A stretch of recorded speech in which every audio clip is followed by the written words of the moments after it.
তোমাদের আগের দিন যে সমস্ত কিছু আলোচনা করেছিলাম একটু ব্রিফলি একটু বলে দেব, তারপরে আমরা ডাইরেক্টলি চলে যাব আজকে কোশ্চেন অ্যান্সার সেশনে, মানে প্রিভিয়াস ইয়ারে তোমাদের যে কোশ্চেন গুলো পড়েছিল সেই সমস্ত কোশ্চেন অ্যান্সারের সেশন। ঠিক আছে, তো তোমাদের জন্য একটা ঘোষণা ঘোষণা বলতে আমাদের জানুয়ারি থেকে অধ্যায় ভিত্তিক পেইড গ্রুপের ব্যাচ শুরু হচ্ছে। তো তোমরা যদি এই ক্লাসগুলো করে যদি মনে করো যে ক্লাসগুলো কন্টিনিউ করতে, তো অধ্যায় ভিত্তিক ক্লাস ওইখানে শুরু হয়েছে বা শুরু হবে জানুয়ারি থেকে। তো তোমরা যারা যারা এখনো অ্যাডমিশন নাওনি, যদি অ্যাডমিশন নিতে চাও অবশ্যই আমার সঙ্গে ক্লাসের পরে যোগাযোগ করে দেখতে পারো। ঠিক আছে, তো আজকের যে বিষয়টা সেটা আমি একটু তোমাদের প্রথমে একটু ব্রিফলি জানিয়ে দিই। মানে এআর আর যে আগের চ্যাপ্টারগুলো আমরা আলোচনা করেছি সেই চ্যাপ্টারগুলো। ঠিক আছে, এক মিনিট। আচ্ছা, আগামী দিনের দিনে আমরা যেটা আলোচনা করেছিলাম সেটা হচ্ছে ওয়াটার। ঠিক আছে, ওয়াটার বলতে এখানে আমরা কিন্তু অনেক কিছু জেনেছিলাম।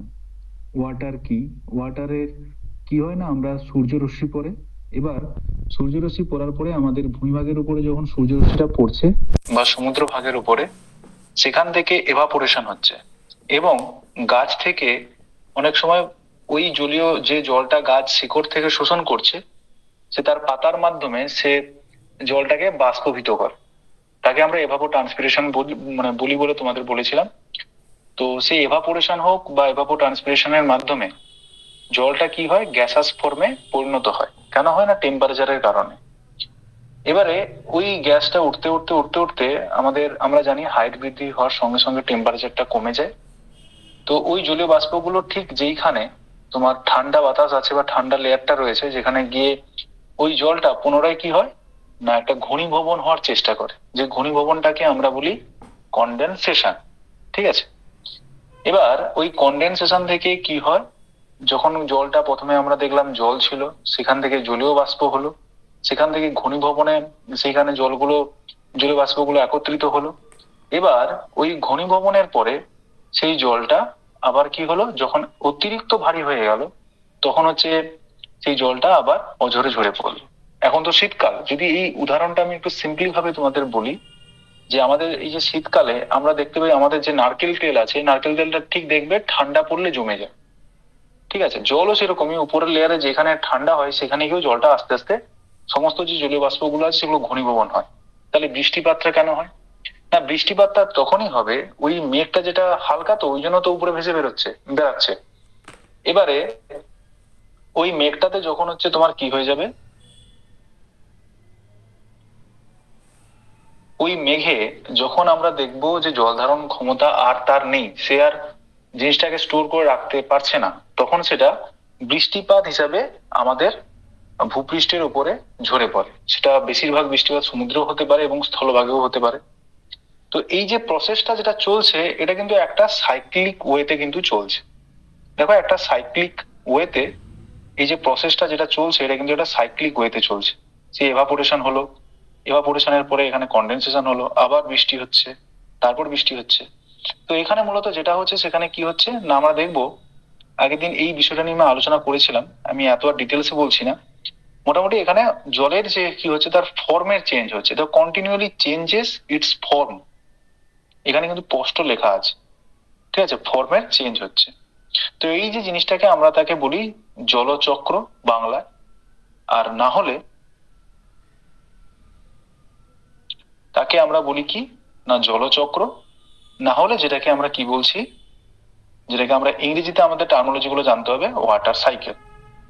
এবারে অনেক সময় তোমাদের পরীক্ষায় পড়েছে এই যে জলচক্রের সঙ্গে টেরারিয়াম, এই কনসেপ্টটা কিন্তু অনেকটাই জড়িত। তো এখানে কি হচ্ছে, একটা গাছের জারে তোমার গাছ রাখা হচ্ছে, এই গাছের উপরে তোমার জল টল দিয়ে ওই জারটা বন্ধ। এখানেও কিন্তু ওই জলটা মাটির যেটা শিকড়ে এখানে জল আছে মাটির ভেতরে, গাছ শোষণ করে, সেই গাছ আবার কি করে সেই বাষ্পটাকে ছাড়ে, আবার সেই বাষ্পটা আবার ওই কাঁচের ওপরের স্তরে জমা হয় এবং বাইরে থেকে ঠান্ডা বাতাস পেলে সেটা আবার শীতল হয়ে জলকণা হিসাবে আবার নিচে পড়তে থাকে। ঠিক আছে, যার ক্যামেরা অন টন আছে অফ করে দাও, আর যদি মাইক অন থাকে মাইকটা অফ করে দাও। ঠিক আছে, তো এই যে জিনিসটা যেটা ঘটছে টেরেডিয়ামের সঙ্গে তোমার এই জলচক্রের একটা রিলেশন রয়েছে, তার জন্য এই টেরেডিয়ামটা অ্যাজ এ এক্সাম্পল হিসেবে তোমাদের জলচক্রটা বোঝানো হয়েছিল। তারপরে এইখানে তোমরা দেখতে পেয়েছিলে যে আমাদের পৃথিবীর আমরা 4/3 জল দ্বারা আবৃত, ঠিক আছে। এটাই জাস্ট দেখানো হয়েছিল।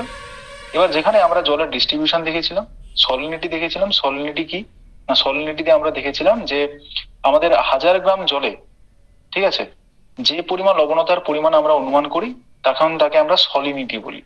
তো সেই হিসাবে আমাদের গোটা সমুদ্রের বা ওশিয়ানের, যেটা আমরা বলি ইংরেজিতে ওশিয়ান, তো তার হচ্ছে যে এটা আছে তোমার মানে যে এভারেজ সলিনিটিটা আছে তার পরিমাণটা হচ্ছে কি 35 parts/1000। অনেক সময় পরীক্ষায় এটা পড়ে, অনেক সময় পরীক্ষায় এটা পড়ে 35 parts/1000, ঠিক আছে। তারপরে আমরা দেখলাম যে এখানে ওশিয়ান আছে, তার 97% মানে আমাদের যত জল আছে আমরা ইউজ করি, একটা লবণাক্ত জল, একটা মিষ্টি জল বা ফ্রেশ ওয়াটার, তার মধ্যে 100% যদি আমরা সেই জলটাকে ধরি তার মধ্যে 97% শুধু দেখো তোমাদের লবণমুক্ত জল এবং বাকিটা ফ্রেশ ওয়াটার। এবং রিভারে কত আছে? 0.0001% আছে। এবার ওই জলগুলো কি হয়, অনেক সময় যখন মাটি থেকে নিচে পড়ে, রান অফ হয়ে যায়, তখন কিছু কিছু আবার মাটির নিচে শোষিত হয়, ঠিক আছে। যদি এখানে গাছ টাছ থাকে তাহলে ভালো হয়, গাছ থাকলে শিকড়ের মাধ্যমে জলটা কিন্তু অনেক সময় আটকে থাকে, মাটির নিচে যেতে সাহায্য করে। ওই জন্য গাছ কেটে নিলে কি হয়, হঠাৎ করে জলটা পড়লে জলটা নিচের দিকে পড়ে যায়। ওই জন্য পাহাড়ি অঞ্চলে গাছগুলোকে রাখতে হয়, যাতে ওই গাছগুলো থাকলে কি হয়, গাছের শিকড় বেয়ে ওই জলগুলো ভৌমজলের স্তর কিন্তু বাড়ায়, ঠিক আছে। এবার ইসরায়েলে যেখানে একটা উদাহরণ দেওয়া হয়েছিল ডেড সি, যেখানে তোমার 34 গ্রাম সলিনিটি রয়েছে, মানে তুমি 1 লিটার জলে তোমার 340 গ্রাম তোমার শুধু কেবলমাত্র নুন রয়েছে, ঠিক আছে, লবণ রয়েছে। তাহলে সেখানে কি মানুষ যদি সেই মানে লেকে যদি পড়ে যায়, সে আর ডুববে না জলে, সে জলে ভেসে থাকবে, ঠিক আছে।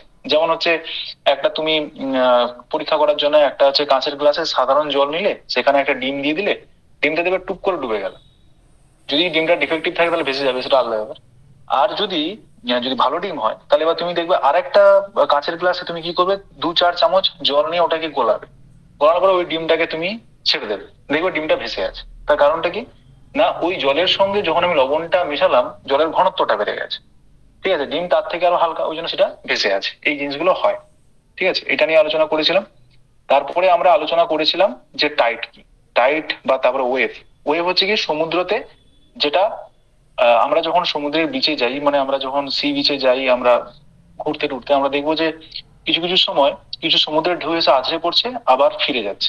এই যে সমুদ্রের ঢেউটা আছড়ে পড়ছে ফিরে যাচ্ছে, তখন তাকে আমরা কি বলছি, ওয়েভ, ঠিক আছে।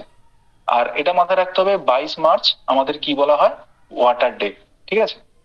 বেশ, এগিয়ে গেলাম। তারপরে ওয়েবটার সম্বন্ধে তোমাদের বলে দিলাম, ওয়েব কাকে বলে, যেটা আছড়ে পড়ছে যেটা ফিরে যাচ্ছে তাকে ওয়েব বলছে, ঠিক আছে। ওয়েবটা কার জন্য তৈরি হচ্ছে না, উইন্ডের জন্য। উইন্ড হচ্ছে তোমার সমুদ্রের যে জল আছে তার উপরে উইন্ড এতভাবে অঝরে এসে আছড়ে পড়ছে বা বইছে, সেই মানে উইন্ডের তোমার সংঘর্ষে সমুদ্র পৃষ্ঠে, মানে সমুদ্রের উপরের যে জলটা আছে সেটা ঠিক উঠে উঠে উঠে উঠে মুভমেন্ট করতে থাকে, ঠিক আছে। শুধু কি সমুদ্রের জন্য, আরো অনেক কিছু ব্যাপার আছে। এবারে এখানে সুনামির কথা বলা হচ্ছে। সুনামির যখন জলটা ঢেউটা আস্তে আস্তে যখন কিনারার দিকে আসে, তার ঢেউর পরিমাণটা বাড়তে থাকে। যদি এটা কিনারা ধরি, এটা ধরো সি বিচ, ঢেউটা এখান থেকে আস্তে আস্তে যত কিনারার দিকে আসবে তত বাড়তে থাকে। এই সমস্ত জিনিস আমি আলোচনা করে দিয়েছিলাম। আমি শর্টে খাটে যতটা তাড়াতাড়ি বলা যায় আমি তোমাদের বলার চেষ্টা করছি। এবারে সুনামিকে হারবার ওয়েভস এই সমস্ত কিছু বলা হচ্ছে। আর সব থেকে এই পর্যন্ত যে সুনামির ওয়েভ বা যেটা দেখা গেছে সেটা কিন্তু 7,000 কিলোমিটার। আমরা জানি সুনামি একবার হয়েছিল আমাদের ইন্ডিয়াতে, যেখানে ইন্দিরা পয়েন্ট যেটা রয়েছে আন্দামান নিকোবর দ্বীপপুঞ্জের কাছাকাছি, সেইখানে কিন্তু সুনামি আমরা দেখতে পেয়েছিলাম, যেখানে অনেকে মারা গেছিল। যেটা হয়েছিল কবে, 2004 সালে, এবং যা রিক্টার স্কেলে তার মাত্রা কত ছিল, 9, ঠিক আছে। বাস, তারপরে আমরা টাইডস দেখেছিলাম। টাইডস কি না, এখানে দেখবে অনেক সময় তোমরা পরীক্ষায় প্রশ্ন পড়বে, কালকে একজনকে আমি বলেছিলাম, তোমাদের মধ্যে কেউ একজন হয়তো জিজ্ঞাসা করেছিল।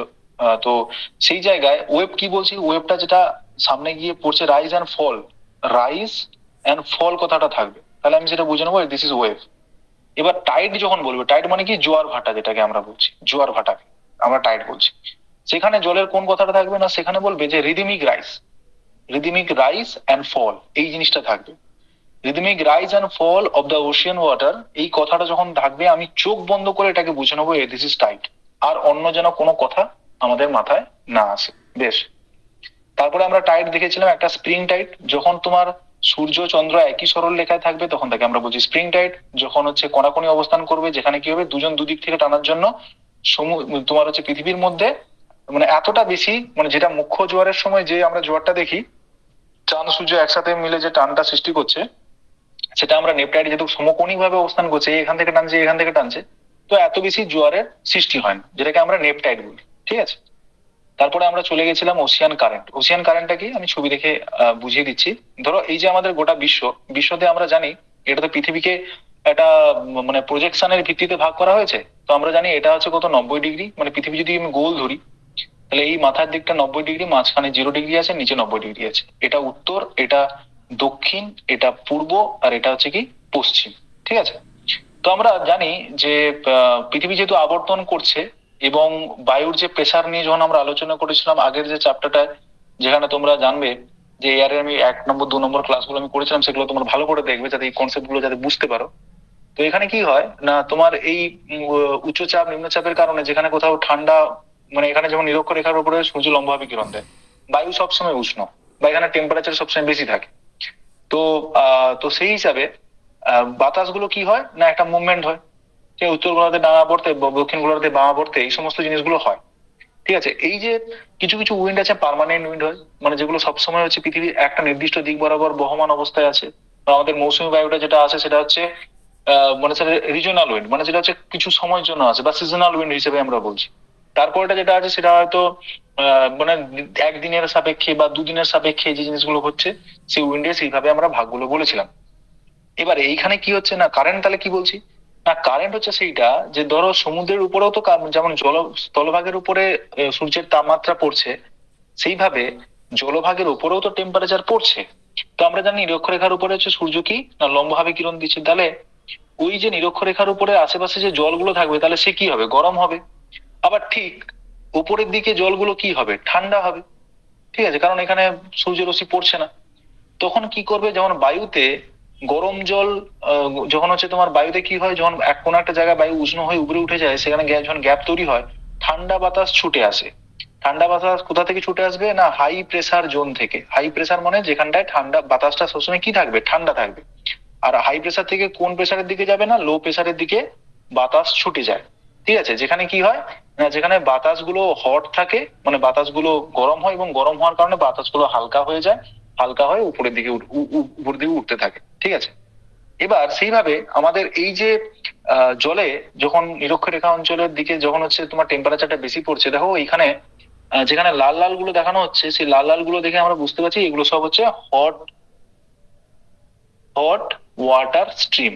Hot water stream. Hot water stream বলতে কি বোঝানো হচ্ছে না, যেখানে তোমার এই যে গরম জলগুলো আছে মুভমেন্ট করছে। এবার সেই মুভমেন্টের কারণ বাতাস তো বললাম একটা, সঙ্গে আরো লবণতা আছে, সমুদ্রের যে লবণতা, কোথাও লবণতার পরিমাণ কোনো পোর্শনে হয়তো এই পোর্শনে বেশি, এই পোর্শনে কম, তাহলে লবণতার জন্য জল মুভমেন্ট করছে, বাতাসের কারণে জল মুভমেন্ট করছে। অথবা আবার কি হয়, যেখানকার হচ্ছে তোমার উষ্ণতা বেশি আছে যেই জলটা, সেটাকে প্রশমিত করার জন্য ঠান্ডা জল সেই দিকে ছুটে আসে।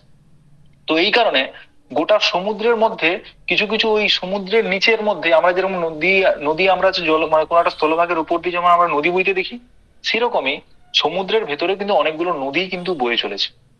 ঠিক আছে, তাকে আমরা কারেন্ট বলছি, কারেন্ট। ঠিক আছে, এই কারেন্ট কথাটা যখন আসবে তখন অবশ্যই আমরা বুঝে নেবো এখানে কি বলা হয়েছে, এই ইংরেজি টার্মটা অবশ্যই আমাদের মাথায় রাখবো।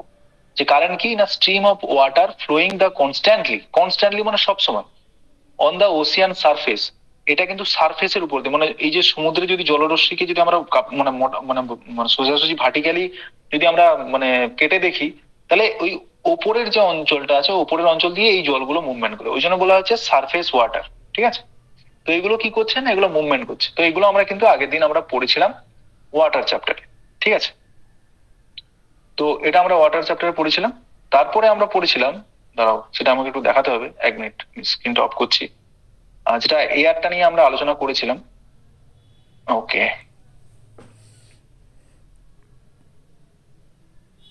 আমি যেটা এতক্ষণ দেখালাম সবাই বুঝতে পেরেছো তো, যারা যারা এখন উপস্থিত আছো? এরপরে আমরা দেখেছিলাম এয়ার চ্যাপ্টারটা।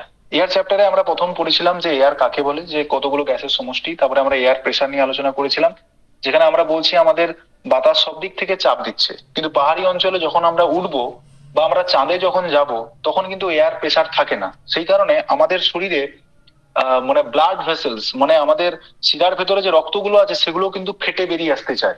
ওই কারণে চাঁদে আমরা যখন যাই, সেই চাঁদে আমরা ওই একটা ড্রেস পরে না, যখন সবাই মহাকাশে যায় একটা সাদা একটা ড্রেস পরে নেয়, যেখানে ওইখানে একটা মানে তোমার চাপের সৃষ্টি করি আমরা, পৃথিবীতে যেমন আমরা চাপে থাকি ওই রকমই একটা ওই ড্রেসের মধ্যে একটা চাপের সৃষ্টি করি, যেখানে কিন্তু আমাদের ব্লাড ভেসেল থেকে আমাদের শরীরের জন্য সেই একই চাপ অনুভূত হয়।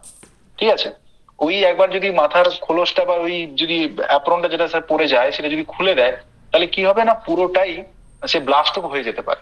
ঠিক আছে, ওই কারণে এই অসুবিধাটা কিন্তু হয় মহাকাশে।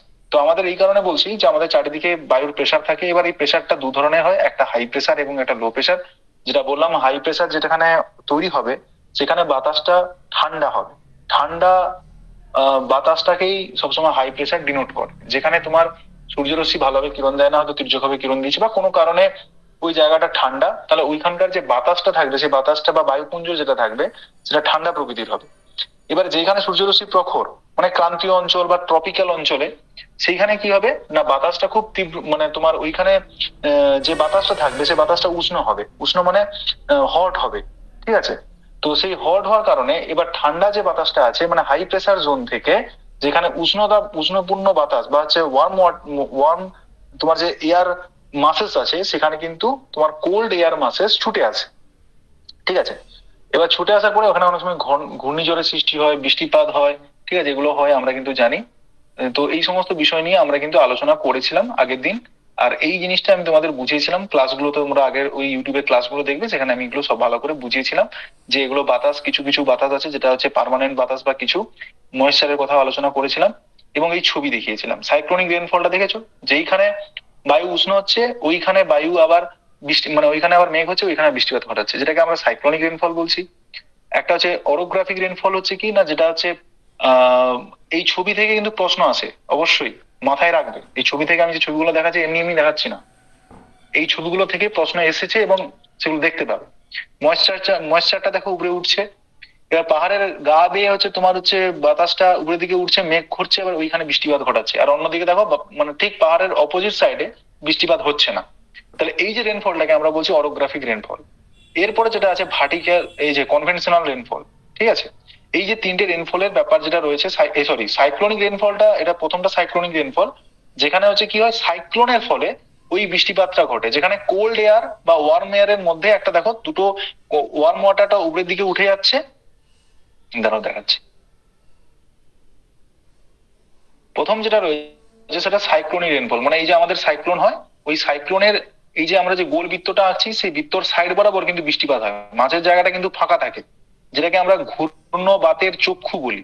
আমাদের সামনে এই রিসেন্ট একটা ঘূর্ণবাত হয়ে গেল, যেটা রিসেন্ট ওই কলকাতার দিকে আসার কথা ছিল, নামটা আমি ভুলে গেছি এখন। তো যাই হোক, কেউ বলতে পারবে ওই ঘূর্ণবাতের নামটা কি ছিল, ওই রিসেন্ট যেটা ঘটলো, মানে যেটা ভালো বিধ্বংস হয়ে উঠতে পারলো না কোনো কারণে? নাম কি আছে, কেউ মনে রেখেছো? দানা, তাই না? দানা বলে যে সাইক্লোনিক একটা অ্যাক্টিভিটি ঘটছিল। প্রতিটা সাইক্লোনের মাঝ বরাবর কিন্তু পুরো ফাঁপা থাকে, কিচ্ছু থাকে না, না বৃষ্টি হয় না কিছুই হয়, মানে ওরা ঘুরতে ঘুরতে যায় কিন্তু ওই লাটিমের মতো ঘুরতে ঘুরতে গেলে ওর যে সেন্টার পয়েন্টটা আছে সেন্টার পয়েন্টে কখনো বৃষ্টিপাত হয় না। তো এই যে ঘুরছে, এখানে কি হয় না ঠান্ডা বাতাসগুলো মানে তোমার কোল্ড যে সমস্ত মানে এয়ার মাস আছে সেগুলো ছুটে আসে।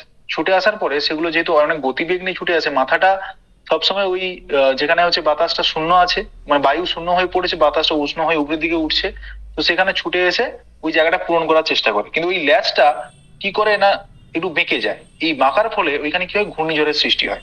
এবার এই ঘূর্ণিঝড়ে দুটো জিনিসের আমরা ফলে বৃষ্টিপাত আমরা লক্ষ্য করব। যেখানে আমরা দেখবো কি না একটা উষ্ণ বাতাস যেটা ওয়ার্ম ওয়াটার সে তো উপরের দিকে উঠতে থাকছে, এবার ওই ওই জায়গাটা যেটা ফাঁকা হলো সেটাকে পূরণ করার জন্য এবার কি হচ্ছে না তোমার যে ঠান্ডা বাতাসটা যেটা ছুটে আসছে সেটা হচ্ছে ঢোকার চেষ্টা করছে। এবার এই উষ্ণ বাতাসটা উঠছে আর ঠান্ডা বাতাসটা নিচ দিয়ে ঢুকছে, তার ফলে উষ্ণ বাতাস এবং ওই ঠান্ডা বাতাসের মাঝখানে একটা মিডিল পয়েন্ট তৈরি হয়। যেমন আমরা শীতকালে স্নান করার সময় একটু গরম জল মিশিয়ে দিই, একটু ঠান্ডা জল মিশিয়ে দিই, যেরকম ব্যাপারটা হয় ঠিক বাতাসের মধ্যেও সেরকম জিনিসটা হয়।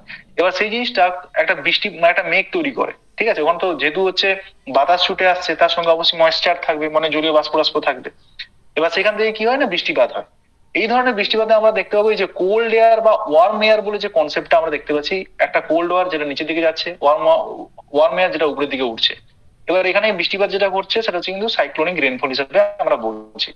আর হচ্ছে এটা অরোগ্রাফিক রেনফলটা কি বা রিলিফ, যেখানে পাহাড়ি অঞ্চলে যে বৃষ্টিপাত যখন হবে তখন আমরা সবসময় এটা মাথায় রাখবো, এটা হচ্ছে অরোগ্রাফিক রেনফল। তারপরে কি হচ্ছে নিরক্ষীয় অঞ্চলে কি হয় না, সূর্য সোজাসুজি তোমার কিরণ দিচ্ছে, এখান থেকে ডাইরেক্টলি গরম হচ্ছে, উপরের দিকে জলীয় বাষ্প উঠছে, মেঘ করছে, আবার ওইখানেই আবার বৃষ্টিপাত ঘটাচ্ছে। ঠিক আছে, ঠিক উঠছে আবার বৃষ্টিপাত ঘটাচ্ছে, মানে যেখানে মানে বাতাসটা বাষ্প হয়ে উপরের দিকে উঠলো, ঠিক কিছু পরেই আবার সেই জায়গাটায় বৃষ্টিপাত ঘটালো। তাকে আমরা কি বলছি, কনভেনশনাল রেনফল। বাংলাটা বারবার উচ্চারণ করলে কি হবে বলতো, বাংলাটা আমাদের মাথায় মনে থাকে ঠিক আছে, কিন্তু সিটেট এর ক্ষেত্রে আমাদের ইংরেজি টার্মোলজি গুলো জানতে হবে। এটাকে পরিচলন বৃষ্টিপাতও বাংলায় বলা হয়। কি বললাম বোঝা গেছে? Is it clear? আমি এতক্ষণ যতটুকু বললাম সবকিছু বুঝতে পেরেছো সবাই? কারো কোনো অসুবিধা আছে? কারো কোনো অসুবিধা আছে? আমার কথা শোনা যাচ্ছে? হ্যাঁ স্যার, শোনা যাচ্ছে। বেশ বেশ, ভালো কথা। তো এগুলো আমরা পড়েছিলাম, তারপরে আমরা কিছু প্রশ্ন অ্যান্সার করেছিলাম। তো এরপরে আমরা প্রিভিয়াস ইয়ারের যে কোশ্চেন, এই দেখো তোমাদের কিন্তু এরকম প্রশ্ন এসেছে, ঠিক আছে? তো এরপরে তোমরা দেখো এই যে প্রথম যে কোশ্চেনটা যেটা আছে, which of the following statement, এটা যদিও ডাইরেক্টলি মানে আমি যে চ্যাপ্টারটা এখন তোমাদের পড়াচ্ছি তার সঙ্গে রিলেটেড নয়, এটা রিসোর্সের পার্ট থেকে তোমাদের কোশ্চেনটা এসছে, সরি ওয়াটার কনজারভেশনের পার্ট থেকে এসছে। এটা কনজারভেশনের পার্টটা যদিও নয়, তবু তোমাদের বলছি তোমরা এই অ্যান্সারটা করতে পারো নাকি নিজেরা চেষ্টা করো। Which one of the following statement, নিচে যে স্টেটমেন্ট গুলো দেওয়া আছে তার about water conservation is incorrect. Water কনজারভেশনের ক্ষেত্রে বা জল সংরক্ষণের ক্ষেত্রে কোনটা ভুল কোনটা ঠিক সেটা বলেনি, কোনটা ভুল তোমাকে সেটা বের করতে হবে। তাড়াহুড়োতে তুমি কি করবে না, কোনটা ভুল তো দেখবে না, ইনকারেক্ট দেখেছো ভাববে যেটা কারেক্ট, এবার প্রথমটা একটু পড়বে যে আচ্ছা আচ্ছা হ্যাঁ এটা এর সঙ্গে যায় তাহলে এটা ঠিক হবে, এই করে আমরা তাড়াহুড়োতে ভুল করি। পরীক্ষক সর্বটা সময় চায় তোমার 1000 টাকা যেটা দিয়ে তুমি ফর্ম ফিল আপ করেছো বা 1200 টাকা দিয়ে যেটা তুমি ফর্ম ফিল আপ করেছো, সেটা যেন তার সে আবার যেন তুমি সেই ফর্মটা আবার ফিল করো, আবার পরীক্ষার প্যাটার্নে তারা হচ্ছে একটু কাঠিন্যতা আনুক, আবার তুমি ফর্মটা ফিল করো যাতে তাদের লাভ হয়। ঠিক আছে, তোমাকে ওই জিনিসটাকে অবশ্যই মাথায় রেখে সায়েন্টিফিক ভাবে সিস্টেমেটিক্যালি তোমাকে ডিল করে আসতে হবে। ঠিক আছে, প্রশ্ন এমন প্র্যাকটিস করতে হবে যে প্রশ্নটা পড়ার সঙ্গে সঙ্গে আমাকে জাস্ট ফিউ সেকেন্ড আমি যদি প্রশ্নটা পড়ি, এত আমি অভ্যাস করেছি আমি যেন দেখে বুঝতে পেরে যাই। ঠিক আছে, না হলে সিটেটে এখন বর্তমান যে অবস্থা, মানে র্যাঙ্ক করা খুবই চাপ, মানে এক চান্সে পাওয়াটা একটু চাপের ব্যাপার হয়ে দাঁড়িয়ে গেছে যবে থেকে অফলাইন হয়েছে। ঠিক আছে, এক্সপিরিয়েন্স থেকে বলছি। তো সেই জায়গায় এখানে ইনকারেক্ট বলেছে, কি বলেছে, কোন নিচের স্টেটমেন্ট গুলোর মধ্যে কোনটা জল সংরক্ষণের ক্ষেত্রে ভুল, মানে জল সংরক্ষণকে সাপোর্ট করে না কোন জিনিসটা। বলছে water is a non renewable resource. জল হচ্ছে একটি নন রিনিউয়েবল, মানে যেটাকে পুনরায় আমরা কি করতে পারি না, রিনিউ করতে পারি না। মানে আমরা রিনিউ মানে কি, মানে জলটা আমি ক্ষয় করে ফেলছি আবার পুনরায় আমি সেই জলটাকে ফিরিয়ে আনতে পারি না, ওই জন্য বলছে জলটা হচ্ছে জল ইজ এ মানে water is a non renewable resource. দ্বিতীয় পয়েন্টে কি বলছে, underground water level could be improved with forest or vegetation covers.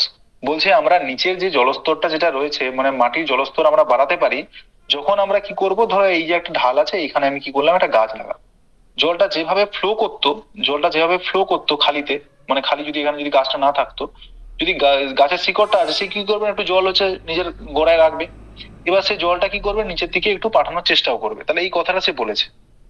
তারপরে কি বলেছে, controlling surface run of is one of the way to conserve the water. মানে এটা কি বলছে, আমি একটু ছবি এঁকে বোঝাচ্ছি। ধরো এই হচ্ছে আমার পাহাড়ের স্লোপ, ঠিক আছে, এটা হচ্ছে পাহাড়ের স্লোপ, এবার জলটা বইছে, ঠিক আছে, জলটা বইবে, এই যে জলটা বইছে তাকে আমরা বলছি রান অফ, তাকে আমরা কি বলছি ইংরেজি ভাষায় রান অফ, প্রবাহিত হচ্ছে, যেটাকে আমরা বলি প্রবাহিত হচ্ছে। ঠিক এইখানে আমি যদি কোনো একটা প্রাচীর করে দিই বা কিছু করি, তাহলে জলটা কি আর নিচে যাবে? যাবে না। তখন কি হবে, জলটা আস্তে আস্তে মাটির নিচে মানে যেতে থাকবে, মানে মাটিটা গ্রাউন্ড ওয়াটার বাড়তে থাকবে, এই কথাটা কিন্তু এখানে বলা হয়েছে। তারপরে কি বলা হয়েছে, সি নম্বর দাগে যে প্রশ্নটা বলেছে, controlling the surface run of is one of the way of the conserve water. এটা তো বললাম নাকি এটা। আর ডিতে যেটা আছে স্প্রিংকলার্স এফেক্টিভলি কন্ট্রোল দ্য এভাপোরেশন। ঠিক আছে, এভাপোরেশনটাকে কন্ট্রোল করছে কারা? না স্প্রিংকলার্স, তারা কন্ট্রোল করছে। এবারে এইখান থেকে এভাপোরেশনটা যদি তোমার কন্ট্রোল হয়, তাহলে তার সঙ্গে আমার জল সংরক্ষণের কোনো একটা ব্যবস্থা থাকতে পারে হয়তো, মেবি। এবার তুমি বলো এই যে চারটে অপশনের মধ্যে কোনটা ইনকারেক্ট, কোনটা জল সংরক্ষণের ক্ষেত্রে, মানে জল সংরক্ষণের ক্ষেত্রে কোন স্টেটমেন্টটা সাপোর্ট করছে না এই চারটে অপশনের মধ্যে? A, B, C, D. Sir A option. সবাই এই অপশন বলছো? বাদ বাকি অনেকেই আছো দেখেছি, সবাই রেসপন্স করো। কোন অপশন হবে? চ্যাট করলে আমি বুঝতে পারবো না, আমি কারণ তোমাদের এখানে পড়াচ্ছি, আমাকে তাহলে ব্যাক করতে হবে। তো সেই জায়গা থেকে বলছি যে অপশনটা কি হবে, সবাই আনমিউট করে নিজেরা বলো যে কোন অপশনটা ঠিক হতে পারে। এ বলেছে অনেকে, এছাড়া অন্য কেউ কি? আচ্ছা, অন্য কেউ কি দ্বিমত আছো? যদি কেউ এ ব্যতীত অন্য কোনো যদি পয়েন্ট তোমাদের মনে থাকে, তারা একটু রেসপন্স কর। ফার্স্ট, অনেকগুলো প্রশ্ন আছে। বেশ, তোমরা এ বলছো। তাহলে আমরা ঠিক যদি প্রথম পয়েন্টটা ধরি, বলছে জল হচ্ছে নন রিনিউয়েবল রিসোর্সেস। ঠিক আছে, আমরা এখানে তো রিসোর্সের কথা আলোচনা করছি না, আমরা কিসে আলোচনা করছি? কনজারভেশনের কথা আলোচনা করছি, জল কিভাবে আমরা স্টোর করতে পারবো।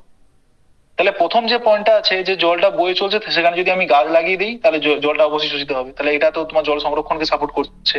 তারপরে পয়েন্টটা কি বলছে? রান অফ হচ্ছে, সেখানে আমরা কি করছি না, কোনো একটা জিনিস যেখানে জলটা প্রবাহিত হচ্ছে সেখানে কিছু একটা যদি আমরা বাঁধ দিয়ে দিই বা কিছু করি, সেই জলটা তাহলে কিছুক্ষণের জন্য স্টে হবে। ঠিক আছে, তাহলে সেখান থেকে মাটির নিচে জলটা প্রবেশ করতে পারে।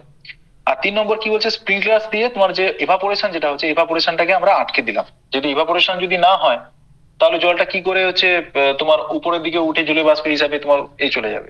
তাহলে জল সংরক্ষণ তাহলে আমার এই তিনটে থেকেই হচ্ছে, তাহলে উপরটা কি রিলেটেড নয়। তাহলে উত্তরটা হয়ে যাবে কি, যেটা আমাকে ইনকারেক্ট হচ্ছে সেটা হচ্ছে কি না, সেটা হচ্ছে 1 নম্বর। Is it clear? পরিষ্কার হয়েছে? এরপর তোমাদের যেটা আমি পড়ালাম আগের দিন, সেই ওয়াটার থেকে প্রশ্নটা এসছে। ওশিয়ান ওয়াটার কিপস মুভিং, বলছে সামুদ্রিক জলটা মুভ করতে থাকে continuously, unlike the calm water বা ঠান্ডা জল of the ponds and lakes, which one of the following category is not one of the movement of water. ঠিক আছে, কি বলা হয়েছে প্রশ্নটা ভালো করে পড়ো।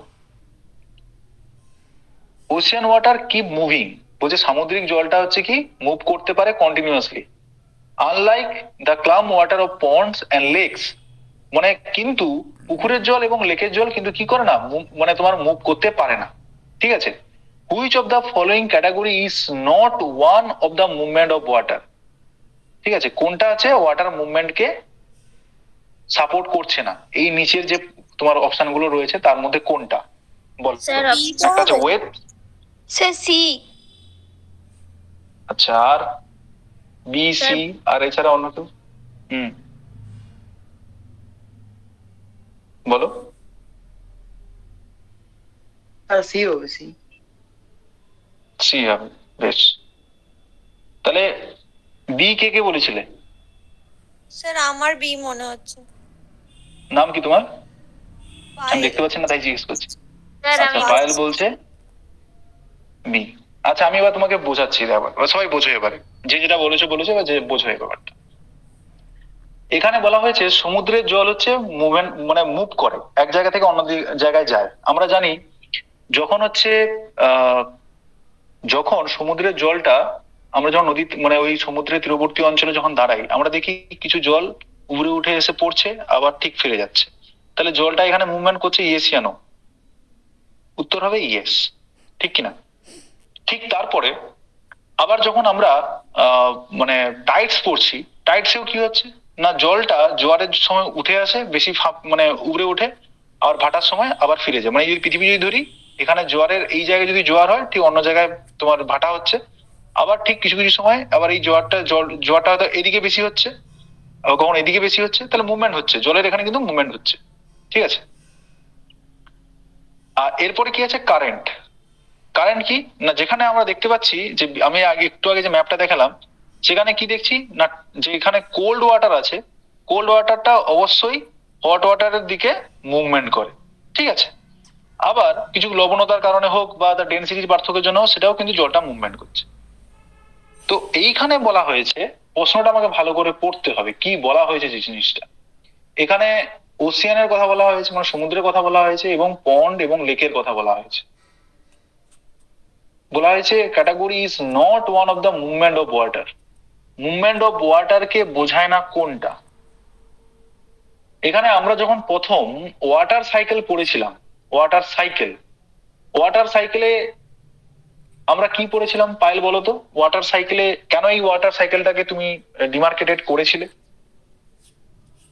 স্যার ওয়াটার সাইকেল তো জলের অবস্থার যে পরিবর্তন হচ্ছে সেইটাকে ইন্ডিকেট করে। তো এখানে তো বলেছে ওশান ওয়াটারটা এক জায়গা থেকে অন্য জায়গা থেকে মানে এক জায়গা থেকে অন্য জায়গায় স্থানান্তরিত হওয়ার কথা বলা হচ্ছে।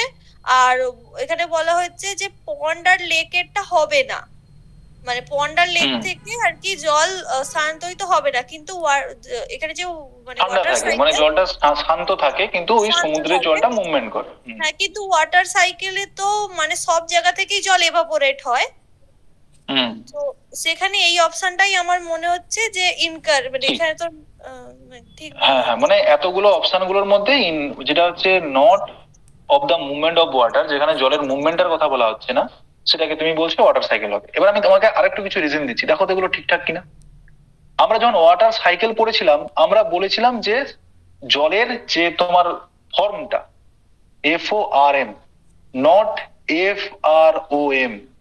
FROM মানে থেকে, ঠিক আছে, আর FORM মানে হচ্ছে গঠন, মানে তোমার কিরকম রূপ বা গঠন সেই জিনিসটা। তাহলে ওয়াটার সাইকেলে আমরা দেখেছিলাম, আমাদের বলা হয়েছিল প্রথমে যে জলটা তরল থেকে কি হলো, লিকুইড ছিল, লিকুইড থেকে কি হলো না গ্যাসাস হলো, গ্যাসাস থেকে আবার লিকুইড হয়ে আবার সলিডারিটি হলো, মানে সলিড হলো, বা ক্রিস্টাল ফর্ম হয়ে, মানে ক্রিস্টাল ফর্ম মানে তুষারপাত বৃষ্টিপাত হিসেবে পড়ে।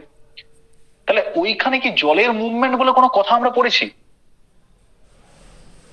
আমরা পড়িনি। তাহলে ওয়াটার সাইকেলে আমরা কি পড়েছিলাম, যে জলের কেবলমাত্র রূপের পরিবর্তন হয়, এবং সেই রূপের কারণে পরিবর্তন হওয়ার ফলে কি হয় না বৃষ্টিপাতটা ঘটছে। এখানে মুভমেন্ট কিভাবে হচ্ছে? এখানে মুভমেন্ট কিন্তু হচ্ছে না।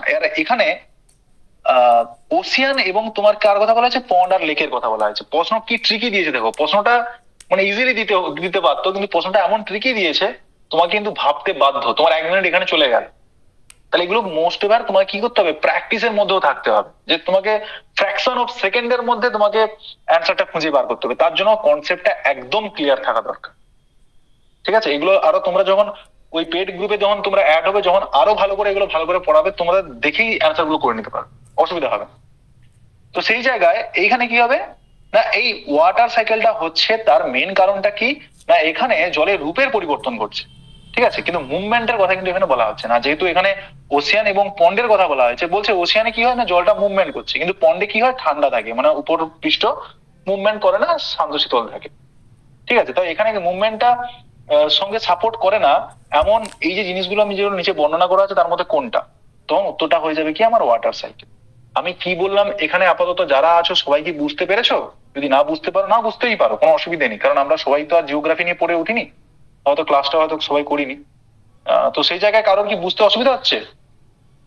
Sir clear. কারোর সবার ক্লিয়ার তো? দেখো নাহলে বলবে। বেশ, আমি ঠিক একটুক্ষণ আগে তোমাদের বলেছিলাম, দেখো এটা 2012 সালে সিটেটে এই প্রশ্নটা পড়েছে, ভালো করে লক্ষ্য করো। Which type of rainfall is represent in the diagram given below? তাহলে দেখেছো তোমাদের আমি যেটা পড়াচ্ছি বা যেটা তোমাদের আমি দেখাচ্ছি, সেটা নিশ্চিতভাবে কোনো এমনি পড়িয়ে দেওয়ার মতো জিনিসটা নয়, ঠিক আছে? প্রতিটা জায়গা থেকে আমি যা হ্যাঁ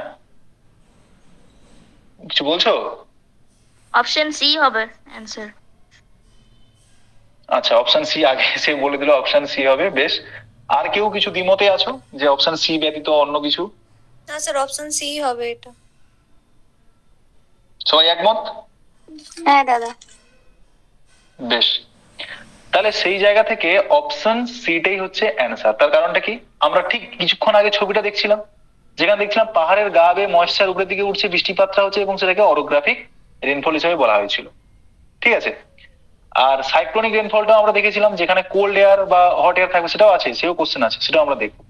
তাহলে উত্তরটা আমার এখানে কি হয়ে যাবে, উত্তরটা আমার এখানে হবে অরোগ্রাফিক রেনফল। বেশ, তারপরে দেখো, out of the following which is the most ideal layer of the atmosphere for flying aeroplane? মানে কি বলছে, যতগুলো স্তরের কথা নিচে বর্ণনা করা আছে, কোন লেয়ারটা আইডিয়াল মানে আদর্শ কার জন্য, ফ্লাইং এরোপ্লেন প্রবাহিত হওয়ার জন্য কোনটা তোমার বলা হচ্ছে। কেউ অ্যান্সার দিও না, আমি বলিনি।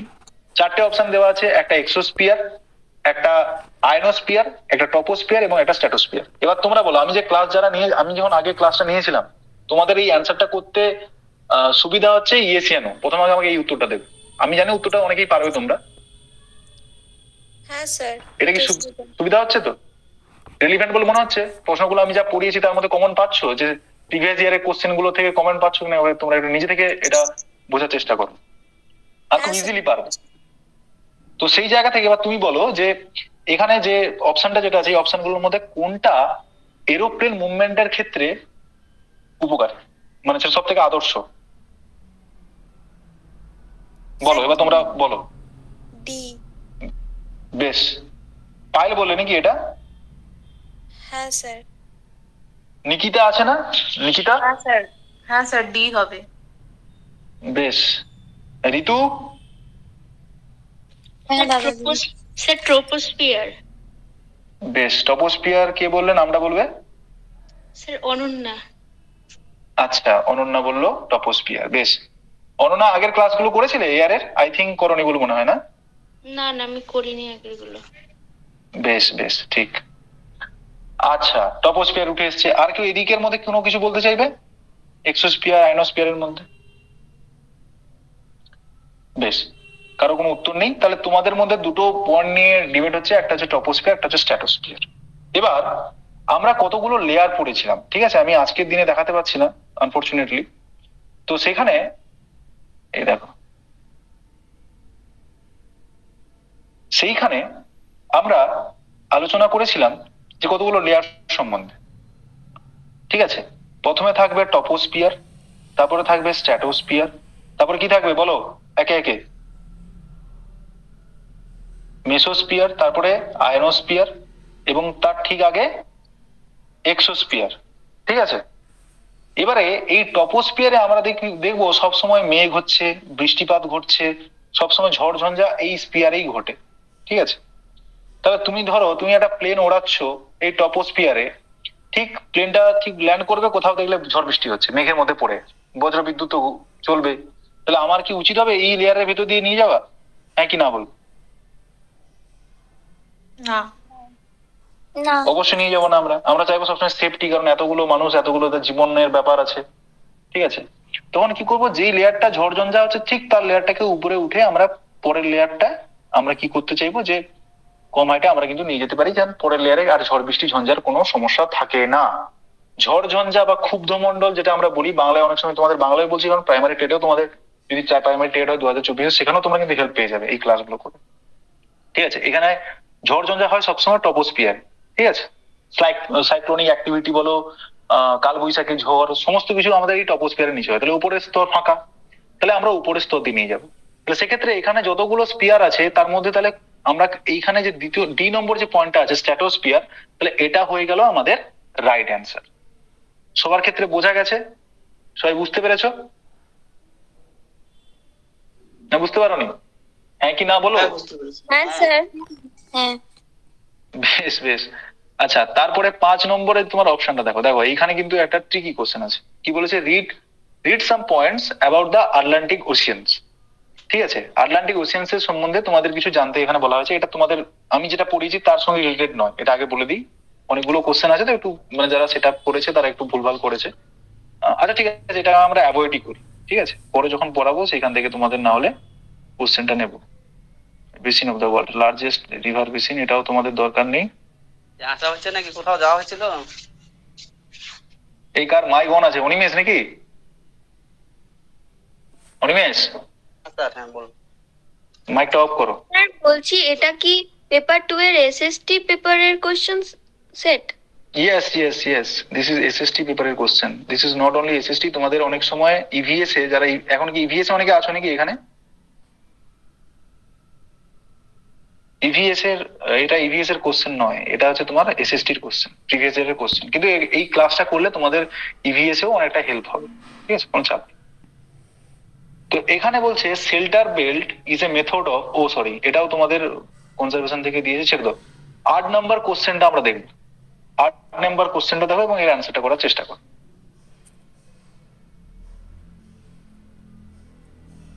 কোল্ড এয়ার, ওয়ার্ম এয়ার, এই যে ছবিটা কোথায় দেখেছিলে মাথায় মনে করার চেষ্টা করো। সি হবে।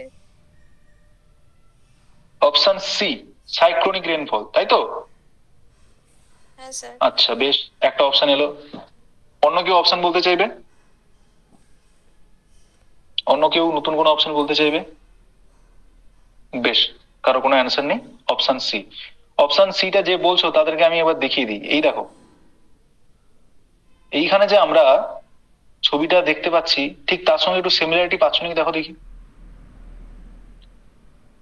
Worm water, cold water, cold air, warm air, ঠিক আছে, মাঝখানে ফ্রন্ট, বাতাসটা উপরের দিকে উঠছে, ঠিক আছে, আমরা দেখতে পাচ্ছি তো।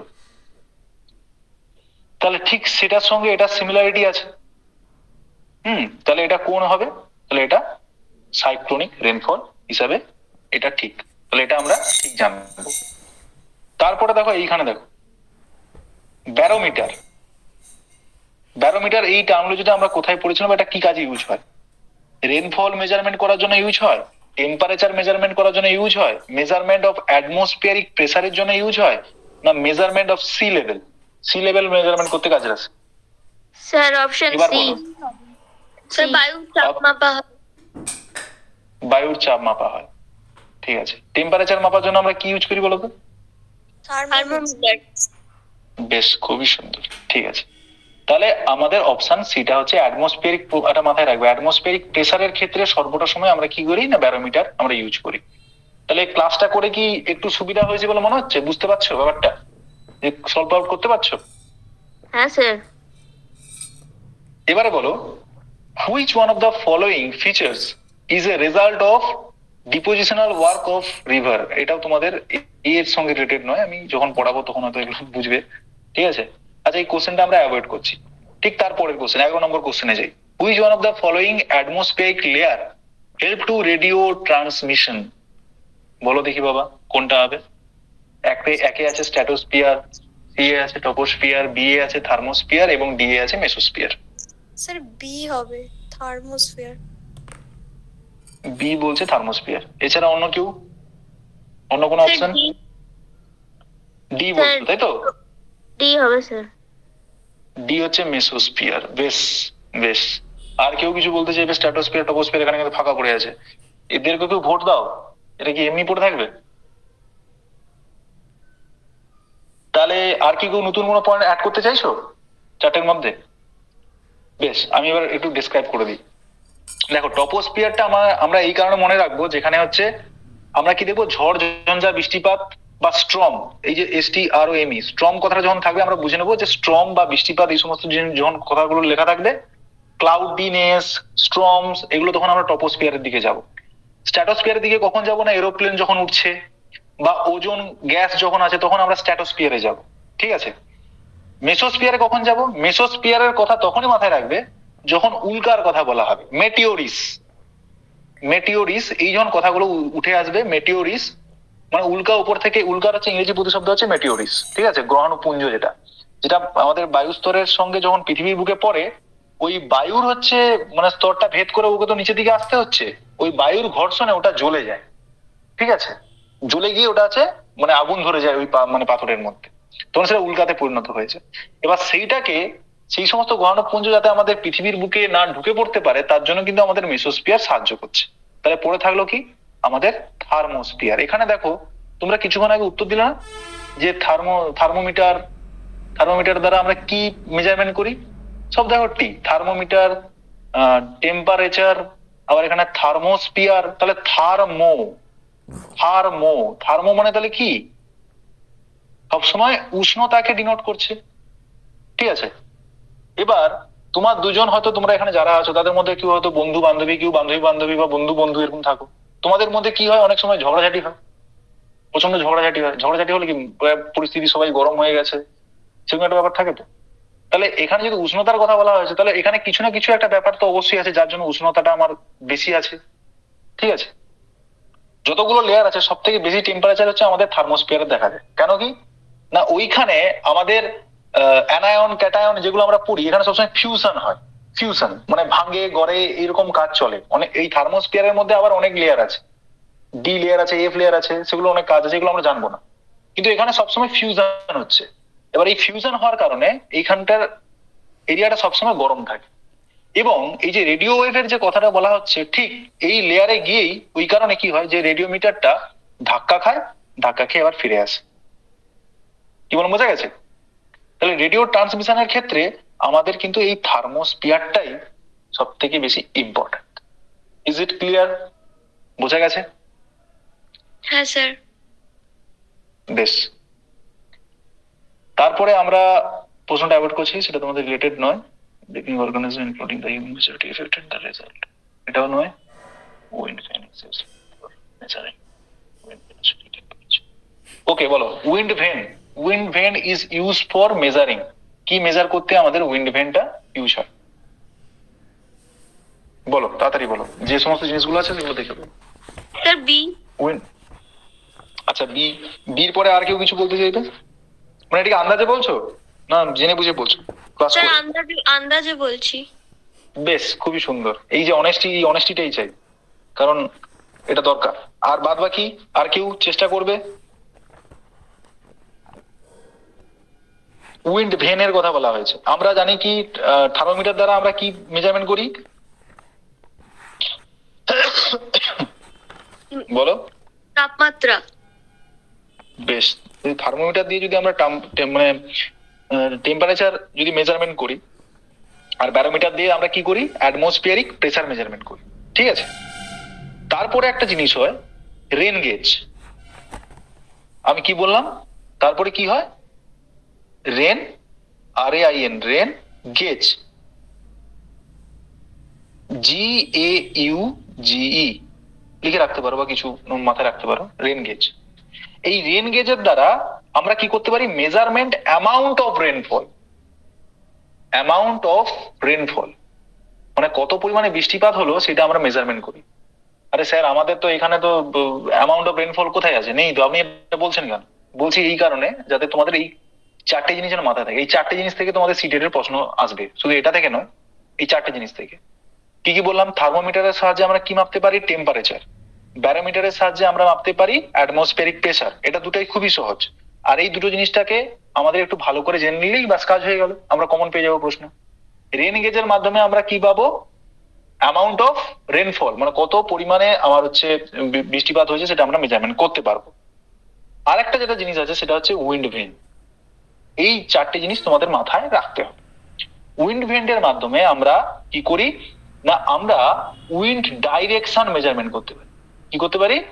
Wind direction. ওই দেখো না, যখন আলিপুর আবহাওয়া দপ্তরের কথা যখন বলে, আগে আগে তো প্রেডিকশন মিলতো না, তো যেখানে দেখবে একটা মুরগি থাকে, মুরগির একটা ছবি থাকে, ঠিক আছে, মুরগি থাকে, তারপরে ওইখানে ঠিক তার নিচে এখানে দেখবে এখানে নর্থ লেখা আছে, এখানে ওয়েস্ট লেখা আছে, ঠিক আছে, এখানে সাউথ লেখা আছে, এখানে সরি এখানে নর্থ হবে আর এখানে ইস্ট হবে, ঠিক আছে, এরকম লেখা আছে, এখানে মুরগি একটা ছবি আঁকা থাকে, ঠিক আছে। এটাকে উইন্ড ভেন বলা হয়। এতে কি হয়? বাতাস কোন দিক থেকে বইছে সেই দিক বরাবর টাচ খেয়ে এই হচ্ছে কি হয়ে যায় না, ঘুরে যায়, তখন বোঝা গেল যে আচ্ছা বাতাস এই দিক থেকে বইছে, ঠিক আছে। এটা ডাইরেকশন মেজারমেন্ট করার জন্য আমাদের এই উইন্ড ভেনটা আমরা ইউজ করে থাকি। কি বললাম বোঝা গেছে? ভেলোসিটিও নয়, ডাইরেকশন, ঠিক আছে। তাহলে আমরা পরীক্ষায় এটা যে মাথায় রাখবো, এয়ার প্রেসারের জন্য ব্যারোমিটার, এয়ার টেম্পারেচারের জন্য থার্মোমিটার, উইন্ড ভেনের মাধ্যমে আমরা কি করি? উইন্ড ডাইরেকশন মেজারমেন্ট করি। আর হচ্ছে অ্যামাউন্ট অফ রেনফল মেজারমেন্ট করার জন্য আমরা কি করি না, রেন গেজ, ঠিক আছে। আরজি কোন নয়, রেন গেজ, ঠিক আছে, তার শর্ট ফর্ম আরজি। বেশ, বোঝা গেছে?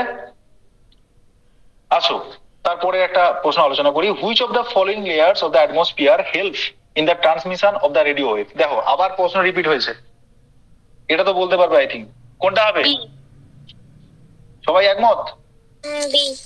হ্যাঁ স্যার। সবাই মাইকটা আনমিউট করো না, কোনো অসুবিধা নেই, সবাই মাইকটা আনমিউট করে বলো, চিৎকার করো, কোনো কথা কোনো অসুবিধা নেই। হ্যাঁ তাহলে স্যার কি হবে? বি। বি হবে, বি, তাই তো? হ্যাঁ একদমই। তাহলে থার্মোস্ফিয়ার এটা হয়ে গেল। এবার identify the various layer of the earth or the interior structure. এগুলো পড়ানো হয়নি, যখন পড়ানো হবে তখন বুঝবে। when the river enters the plain, ওকে এটাও দিয়েছে। আচ্ছা বেশ, এইখান থেকে একটা প্রশ্ন এসেছে। আমি কম্পোজিশন যখন পড়িয়েছিলাম অ্যাটমসফিয়ারে, সেটা একটু মাথায় মনে করার চেষ্টা করো। দ্য মেজর, ঠিক আছে, major constituents of earth atmosphere by percentage is, কোনটা হবে? নাইট্রোজেন। বি। বলো, মেজর কোন গ্যাসটা আছে আমাদের অ্যাটমসফিয়ারের মধ্যে পার্সেন্টেজের দিক? তাহলে কি হবে? অ্যান্সারটা হয়ে যাবে আমার বি। কারণ আমরা কি কি জানি, বাল্ক অফ গ্যাসেস কোন দুটো গ্যাসকে বলে? অক্সিজেন আর নাইট্রোজেন। এগুলো ক্লাস আলোচনা করা হয়েছে তো? হ্যাঁ, ক্লাসটা করে সুবিধা হয়েছে? তাহলে উত্তরটা এখানে কি হয়ে যাবে? উত্তরটা হয়ে যাবে এখানে নাইট্রোজেন। বেশ, গুড, সবাই ভালো করে বলছো। 19-এর দিকেটা যাই। ওশিয়ান কারেন্টের ক্ষেত্রে এটা কোনটা ঠিক কোনটা ফলস এটা বলেছে, ঠিক আছে? আগের দিন যারা ডিটেলসে ক্লাসটা করেছিল আই থিঙ্ক তারা এটা পারবে। নিকিতা, অনন্যা, হ্যাঁ স্যার। আই থিঙ্ক তোমাদের কাছ থেকে তো আমি চাইছি এটার ঠিক উত্তরটা পাবো, কারণ তোমরা আগের দিনে ক্লাসটা করেছিলে, ঠিক কিনা? তো এখানে কি বলেছে, which of the following statements about ocean current is or are correct? কারেক্টের কথা বলা আছে, এখানে ইনকারেক্টের কথা কিন্তু বলেনি, ঠিক আছে? প্রশ্নটা আমাকে ভালো করে পড়তে হবে। উত্তর দেওয়ার আগে দুবার প্রশ্ন পড়বো, তৃতীয়বারে আমি কিন্তু প্রশ্নের অ্যান্সার দিতে আসবো। যদি একবার পড়ে নিতে পারি তো ভালো ব্যাপার, ঠিক আছে? কি বলেছে? The cold current carry water from polar or higher latitude to tropical or lower latitude। তাহলে কি বলছে? ঠান্ডা জলস্রোত পোলার এরিয়া থেকে, মানে মেরু অঞ্চল থেকে নিরক্ষীয় অঞ্চলের দিকে যাচ্ছে, ঠিক আছে? তারপরে বি তে কি বলা হয়েছে? ল্যাব্রাডোর ইজ এ ওয়ার্ম কারেন্ট। সেখানে আমি দুটো কারেন্টের কথা বলেছিলাম, মনে আছে কি কি কারেন্ট? নিকিতা, অনন্যা? একটা ওয়ার্ম কারেন্ট আর একটা কোল্ড কারেন্ট। স্যার এটা মনে হচ্ছে বি হবে। এবার লাস্টের দিকে আমি এটা বলেছিলাম না, যেখানে ফিশিং এর ক্ষেত্রে খুবই ভালো হয়, যে এখানে ওয়ার্ম কারেন্ট এবং কোল্ড কারেন্ট মিশে যায়, সেখানে একটা ওয়ার্ম কারেন্টের নাম বলেছিলাম এবং কোল্ড কারেন্টেরও তোমাদের নাম বলেছিলাম। সে দুটো নাম মনে আছে? স্যার এই ল্যাব্রাডর এটা কোল্ড কারেন্ট। ল্যাব্রাডোরটা কোল্ড কারেন্ট, ঠিক কিনা? কে বলে এই কথাটা? স্যার অনন্যা। আর ওয়ার্ম কারেন্টের নাম থেকে এই মুহূর্তে মনে পড়ছে নাকি একটা গলফ কিছু একটা ছিল। ওয়ার্ম কারেন্ট হচ্ছে গলফ। একদম, বাহ অনন্যা, এক্সেলেন্ট। গালফ স্ট্রিম যেটা, সেটা আমাদের এই দুটো কারেন্ট শুধু মনে রাখতে হবে, কারণ আমাদের পরীক্ষা এগুলোই পড়বে, ঠিক আছে? একটা গালফ স্ট্রিম, একটা আছে ল্যাব্রাডোর। ল্যাব্রাডোর ইজ অলওয়েজ কোল্ড কারেন্ট, ঠিক আছে? তাহলে এটা ভুল, আমরা বুঝতে পারছি এখন, ঠিক আছে? বেশ, অ্যান্সারটা পড়ি আগে, কোনটা ঠিক কোনটা তো ভুল বলেছে। তারপরে বলছে areas where the warm and cold current meet, যেখানে উষ্ণ জলস্রোত এবং শীতল জলস্রোত মিলছে সেখানটায় ফিশিং এর ক্ষেত্রে খুবই ভালো। তাহলে এটা ভুল নাকি? না স্যার, এটা ঠিক না, অপশন বি হবে। Option C. তাহলে তোমরা যদি কালকের এ আর সি, হ্যাঁ অপশন এ, এটা অপশন রাইট এ। আনসার হবে। Option A Option and A, C হ্যাঁ। কারেক্ট হবে। আচ্ছা, সবাইকে একমত, দেখো কনফিউজ হয়েও না, ঠিক আছে? ভালো করে পড়ো, ভালো করে পড়ার পরে এবার নিজেরাই বলো কোনটা হবে। আচ্ছা, তোমরা অনেকেই বলছো যে এটা ঠিক হতে পারে, বেশ ভালো কথা। আর এছাড়া কেউ দ্বিমতে অন্য কোনো তোমরা বলতে চাইছো যে অন্য কিছু হতে পারে? আর কেউ আছো? সাহস করে বলো না, কোনো অসুবিধা নেই, ডাউট নিয়ে ফিরে গিয়ে লাভ নেই। এখানে কে কি ভাবলো তোমাদের কারোরই যায় কোনো আসে না। স্যার তো কিছু মনে করছে না, তোমারও মনে করা উচিত না। তুমি এখানে ডাউট ক্লিয়ার করতে এসছো, ঠিক আছে? এটা তোমাকে মাথায় রাখতে হবে। আর কোনো দ্বিমত আছে? আর তার আগে বলো, যারা অ্যান্সারটা করছো, যাদের মনে হচ্ছে অ্যান্সারটা ঠিক হতে পারে, তারা কি আগের দিনের ক্লাসটা করে এখানে, মানে এটা কি করতে সুবিধা হয়েছে?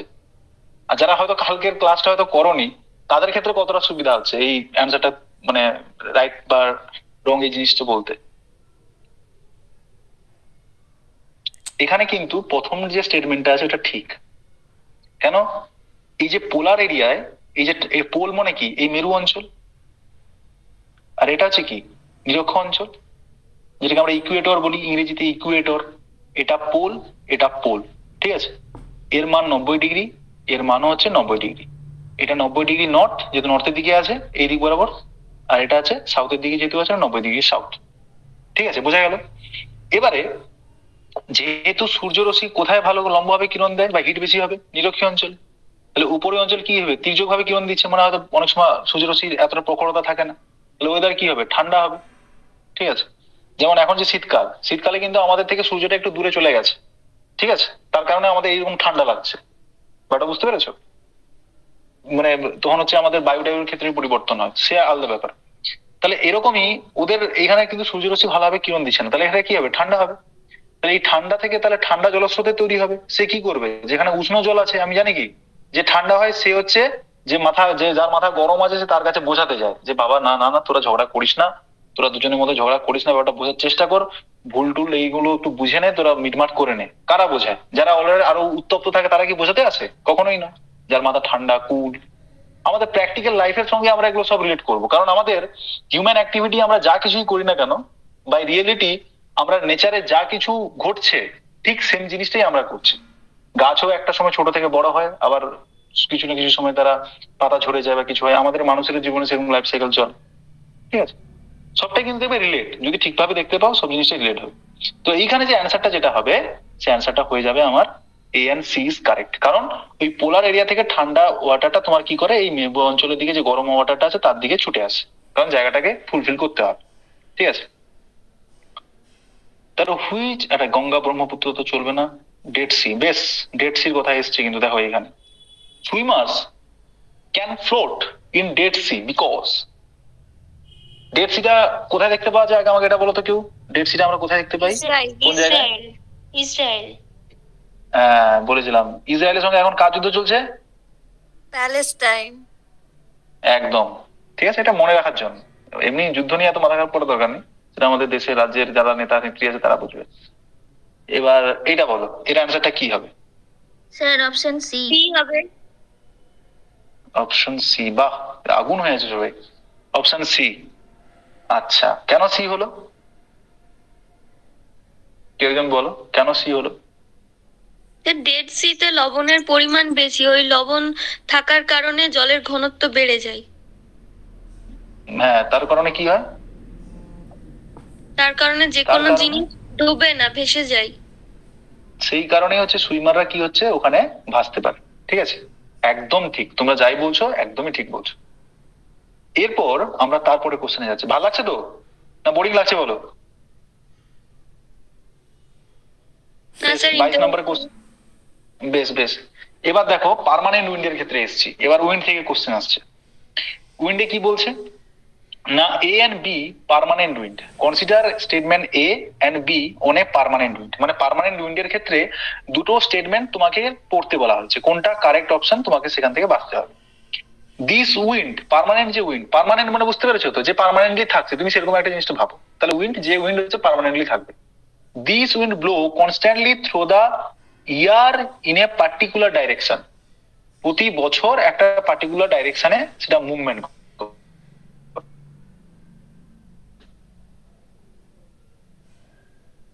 ওয়েস্টার্লিজ and easterlies are the example of this wind. Easterlies এবং ওয়েস্টার্লিজ হচ্ছে এই উইন্ডের একটা উদাহরণ। এয়ারে ক্লাস করেছিলে তো অনেকেই। অ্যান্সারটা বলো, কোনটা ঠিক কোনটা ভুল, না দুটোই ঠিক না দুটোই ভুল, বলো দেখি। স্যার এ অপশনটা ট্রু আর বি অপশনটা ফলস। বি অপশনটা ফলস। ওকে, আর কেউ?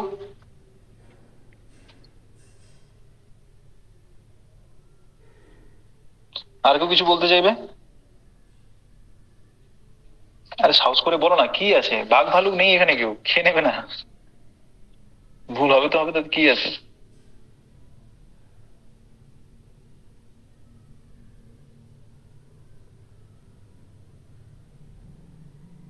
বলো।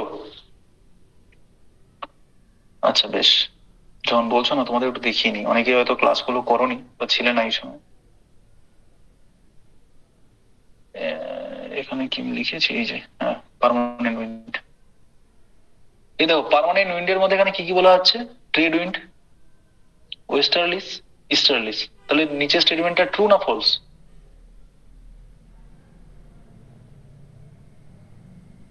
পার্মানেন্ট ইউনিটের কথা বলা হয়েছে, তাহলে নিচের স্টেটমেন্টে বলেছে as a example westerlies and easterlies is a permanent unit. This is true or false? Sir true. Hello, মানে কোথায় আছো তোমরা? হ্যাঁ, ট্রু হবে। ঠিক আছে, এবার কি বলা হয়েছে? Blow constantly throughout the year in a particular direction. তাহলে একটা বছরের একটা নির্দিষ্ট ডাইরেকশন মেনে সেটা কিন্তু প্রতিনিয়ত বয়ে চলেছে। তাহলে এই দুটো স্টেটমেন্ট এখানে আমি লিখেছি, এনো ঠিক সেই কোশ্চেনটা তোমরা এখানে পেয়েছো? ঠিক একই কোশ্চেনটা এখানে পেয়েছো, হ্যাঁ কি না বলবে? এই যে কোশ্চেনটা, সরি একটু দেরি হচ্ছে। তাহলে ক্লাস থেকে কমন পাচ্ছো, হ্যাঁ কি না? ক্লাস থেকে কমন পাচ্ছো, হ্যাঁ কি না? আর আর এবার তুমি আমাকে বলো যে এই যে কোশ্চেনটা, এবার চারটে অপশনের মধ্যে কোনটা হবে? আরেকবার তোমরা জিনিসটাকে রিকল করার চেষ্টা। স্যার অপশন সি হবে। অপশন সি, সবাই রাজি? হ্যাঁ স্যার। বেশ, ঠিক আছে, অপশন সিটাই তাহলে সবাই যখন বলছে তাহলে এটাই ঠিক। Identify the atmosphere layer from the given features A and B. Meteors burn up the layer to enter from the space. Meteors হচ্ছে বার্ন হয়ে যায়, মানে পুড়ে যায়। ইন দিস লেয়ার, এই লেয়ারে, এন্টার ফ্রম দি স্পেস, যখন স্পেস থেকে এই লেয়ারে ঢোকে তখন সেটা বার্ন আউট হয়ে যায়। মেটিওরিস আমি কিছুক্ষণ আগেই বলেছি। তারপরে বলা হয়েছে temperature decline with increasing height in this layer. Temperature decline করে with increasing height of this layer. এবার বলো কোনটা? সেটা এ হবে। অপশন এ মেসোস্ফিয়ার। আর অন্য কোনো লেয়ার কেউ বলছো মনে হচ্ছে কারোর? দেখো, আমরা সবসময় আমরা পরের অপশনটা ঠিক কি ভুল আমার জানার দরকার নেই। প্রথমে আমি মেটিওরিস দেখেছি, এম মানেই আমাদের সবসময় বলেছিলাম মেসোস্ফিয়ারকে কি কারণের জন্য মনে রাখার জন্য। ঠিক আছে, তুমি একটা তো কোন পেয়ে গেছো। তাহলে অন্য কোনো কি কোন লেয়ার আছে যে হচ্ছে মেটিওরিসের সঙ্গে যুক্ত? নেই। তাহলে এখানে কি হবে উত্তরটা? এ হয়ে যাবে, মেসোস্ফিয়ারটা হবে আমার রাইট অ্যান্সার। বেশ, এবার দেখো ইনসোলেশন ইজ অ্যাসোসিয়েটেড উইথ, কোনটা হবে? Solar energy, air pressure, exosphere and its gases and seasonal winds. ইনসোলেশনটা কার সঙ্গে যুক্ত? ইনসোলেশনটা কি? স্যার এ হবে। এনার্জি। সবাই এ বলছো? হ্যাঁ এ। ছেলেরা, ছেলেরা কি বলছো? কি আছে? যাই হোক, তাহলে এ হবে অ্যান্সার। কারণ ইনসোলেশনটা আমরা কি বলছি? যতটা সোলার এনার্জি আমাদের পৃথিবীর বুকে এসে পড়ছে সেটাকে আমরা কি বলছি? সেটাকে আমরা ইনসোলেশন বলছি। ঠিক আছে, এবারে তারপরে যে পয়েন্টটা আছে, এটা ডলফিন, ফ্রেশ ওয়াটার, ব্রহ্মপুত্র, এগুলো তোমাদের নয়। আচ্ছা, এয়ার প্রেসারের সঙ্গে এবার কোনটা এটা বলো। Which of the following statement about air pressure is correct? কারেক্টের কথা বলা হয়েছে। Air always moves from low pressure থেকে হাই প্রেসারের দিকে যায়, এটা কি ঠিক? লো প্রেসার থেকে হাই প্রেসারে যাচ্ছে? না তারপরে স্যার। বলা হচ্ছে, দাঁড়াও বলো না, কেউ কেউ কেউ কেউ কেউ কিছু বলো না এখন। When in region with high temperature air gets heated and sinks, high pressure area is created. কি বলছে? যখন কোন রিজিয়নে হাই টেম্পারেচার এয়ার যখন হচ্ছে হিটেড হয় এবং সিঙ্ক হয়। সিঙ্ক মানে কি? সিঙ্কস মানে কি? কি বলতো সিঙ্ক মানে কি? ডুবে যাওয়া। ডুবে যায়। তাহলে হিট হচ্ছে এবং সেটা ডুবে যাচ্ছে, and high pressure area is created, তখন হাই প্রেসার এরিয়া ক্রিয়েট হচ্ছে। তাহলে স্টেটমেন্ট একটা রয়েছে। এখানে কি বলেছে কোনটা কারেক্ট? তাহলে একটাই কারেক্ট হবে, বাদ বাকি কি হবে? সবগুলো ভুল হবে। Low pressure area is created in region with lower temperature. সব থেকে যেখানে টেম্পারেচার কম, মানে যেখানে ঠান্ডা ওয়েদার, সেইখানে হচ্ছে লো প্রেসার ক্রিয়েট হবে। এই কথাও কিন্তু এখানে বলা হয়েছে। ডিতে কি বলা হয়েছে? Low pressure is associated with cloudy skies and wet weather, and high pressure is associated with clear and sunny skies. এবার বলো কোনটা ঠিক কোনটা? লো প্রেসার যেখানে হবে সেখানে বৃষ্টিপাত, ঝড়ঝঞ্ঝা এইসব জিনিস হবে। হাই প্রেসার যেখানে হবে সেখানে কিন্তু আকাশ মুক্ত থাকবে, জোর ঝলমলে হবে। কোনটা হবে ঠিক? D correct. হ্যাঁ, স্যার ডি কারেক্ট। কোনটা কারেক্ট? ডি। ডি, ডি না বি কোনটা? Sir D. ওকে, বিতে কেউ আছো নাকি? কেউ আছো? নেই, ঠিক, ডিটাই হবে ঠিক। কারণ কি, এয়ার সবসময় লো প্রেসার থেকে হাই প্রেসারের দিকে যায় না, হাই প্রেসার থেকে লো প্রেসারের দিকে আসে। আর যেখানে হাই টেম্পারেচার থাকে সেখানে সরি, হাই প্রেসার যেখানে থাকবে সেখানে টেম্পারেচারটা কি হবে? লো হবে, ঠিক কি না? তাহলে যেখানে লো টেম্পারেচার থাকবে সেখানে কোনো মতে লো প্রেসারের ক্রিয়েট হবে না, হাই টেম্পারেচারের সঙ্গে লো প্রেসারটা ক্রিয়েট হয়। এগুলো সব আমরা ক্লাসে আলোচনা করেছিলাম, কারণ ক্লাসে আলোচনা করেছিলাম তো, হ্যাঁ কি না? কি গো, উত্তর টুত্তর দাও একটু। হ্যাঁ স্যার। তাহলে সেইখানে low pressure is associated with cloudy sky, তাহলে এটা হয়ে যাবে অ্যান্সার। ঠিক আছে, তারপরে দেখো identify the layer of the atmosphere from the features given the below. ঠিক আছে, আইডেন্টিফাই দ্য লেয়ারটাকে আইডেন্টিফাই করতে বলেছে, যেগুলো তোমাকে বলা হয়েছে তার মধ্যে তোমাকে সেই লেয়ারটা খুঁজে বের করতে হবে। বলছে the temperature rises very rapidly, হঠাৎ করে টেম্পারেচার বেড়ে যাচ্ছে উইথ ইনক্রিজিং দ্য হাইট বাড়ার সঙ্গে সঙ্গে। and the layer help to radio transmission। খুবই ইজি, দেখেছো কতবার প্রশ্ন এসছে। সি হবে, থার্মোস্ফিয়ার। আচ্ছা সি বলছে, আর কেউ অন্য কিছু অপশন বলছো? আর কেউ অন্য কোনো অপশন বলছো? বেশ, অ্যান্সারটা সি হবে। কারণ দেখো একটা আমরা কমন পাচ্ছি, রেডিও ট্রান্সমিশন কোথায় হয় না, থার্মোস্ফিয়ার, আমরা জেনেছিলাম কিছুক্ষণ আগে। আর টেম্পারেচারটা তো ওইখানেই বাড়বে র্যাপিডলি কথাটা, ভেরি র্যাপিডলি কথাটা কিন্তু থাকবে। অন্যান্য সমস্ত টেম্পারেচার একটা কমছে একটা বাড়ছে, একটা কমছে একটা বাড়ছে হবে, কিন্তু এই ভেরি র্যাপিডলি যে টেম্পারেচারটা হঠাৎ করে বাড়ছে তখন সেটা কিন্তু আমার থার্মোস্ফিয়ার হবে। কেউ কিছু বলছো না? মাইকটা অন হয়ে গেল। ঠিক আছে, বোঝা গেছে? বেশ, তারপরে 28-এর যে কোশ্চেনটা আছে সেটা উত্তর দাও। Consider the following statements A B C and choose the correct option. ABC পড়ে কারেক্ট অপশনটা দিতে বলা হয়েছে। The gravitational force of the earth hold the atmosphere around it। এই মাধ্যাকর্ষণ শক্তির ফলে পৃথিবীর যে বায়ুপুঞ্জটা আছে সেটা পৃথিবী ছেড়ে যেতে পারছে না, আটকে থাকছে। বিয়ে দাগে বলা হয়েছে atmosphere only consist of few gases. অ্যাটমসফিয়ারে কেবলমাত্র কিছু গ্যাস আছে, ফিউ গ্যাসেস। আর সিতে বলা হয়েছে biosphere is a narrow zone. Biosphere হচ্ছে এমন একটা narrow zone of the earth where only land and air interact with each other।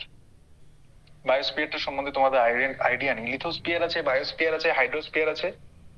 ঠিক আছে, বায়োস্ফিয়ারটা হচ্ছে যেটা যেখানে মানে যেই স্তর পর্যন্ত মাটির নিচ থেকে বায়ু পর্যন্ত মানে মানে প্রাণের অস্তিত্ব যে স্তর পর্যন্ত থাকবে সেটাকে আমরা বায়োস্ফিয়ার বলবো। সেটা জলেও থাকতে পারে, জলেও তো প্রাণ আছে, প্রাণ থাকে, অ্যালাগি, শৈবাল, অক্টোপাস, তিমি, তারাও থাকে, প্রাণ থাকে। স্থলভাগেও আমরা আছি, মাটির নিচে ইঁদুর পোকা থাকে, বাতাসে আমরা জীবাণু থাকে, ব্যাকটেরিয়া, ভাইরাস, এরাও কিন্তু ওদের দেহে তো প্রাণ আছে। ঠিক আছে, তো এবারে এটাকে আমরা বায়োস্ফিয়ার বলছি। ঠিক আছে, আর লিথোস্ফিয়ার কোনটা? লিথোস্ফিয়ার হচ্ছে মাটির নিচে, ক্রাস্ট, আর্থ ক্রাস্ট, শিয়াল সীমানে যেটা হয় সেটাকে লিথোস্ফিয়ার বলছি। হাইড্রোস্ফিয়ারটা কি না, হাইড্রোস্ফিয়ারটা যেখানে জলের অস্তিত্ব আছে, মাটির নিচেও আছে, এমনি তো পৃথিবীর বায়ুতেও আছে, যে স্ফিয়ার পর্যন্ত জলের অস্তিত্ব আছে সেই জিনিসটাকে বোঝানো হয়। এবার এই জিনিসটা তোমাদের একটু বলে দিলাম, এরপর তোমরা এখান থেকে রাইট অপশনটা কোনটা সেটা বাছতে পারো। স্যার অপশন এ মনে হচ্ছে, A. Option A. Gravitational force of the earth. Okay, আর কেউ কিছু বলতে চাইবে? Sir option D. Option D, A and C. Okay, আচ্ছা, আর কেউ কিছু? অপশন ডি এসছে, আর অপশন কি বললে? এ, তাই তো? হ্যাঁ স্যার অপশন এ মনে হচ্ছে। আচ্ছা, আর কেউ কিছু বলতে চাইবে? বলো। না অপশন আমি এ কিন্তু বায়োস্ফিয়ার বলেছি। অপশন এ আমার মনে হচ্ছে। বায়োস্ফিয়ার, লিথোস্ফিয়ার আর হাইড্রোস্ফিয়ার সম্বন্ধে একটু আইডিয়া ক্লিয়ার হয়েছে?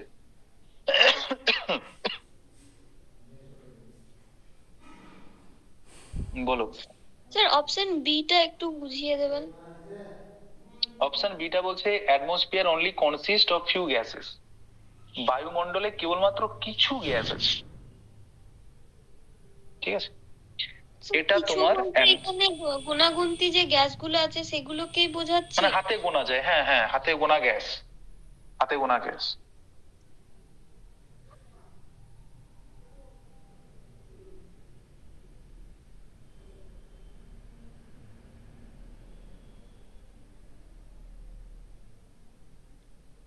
যদি অপশনে এটা থাকতো কোশ্চেনে যে অনলি মানে B and A and B both are true, তাহলে কি অপশন বিটা মানে এরকম A and B both and true কি হতো তাহলে?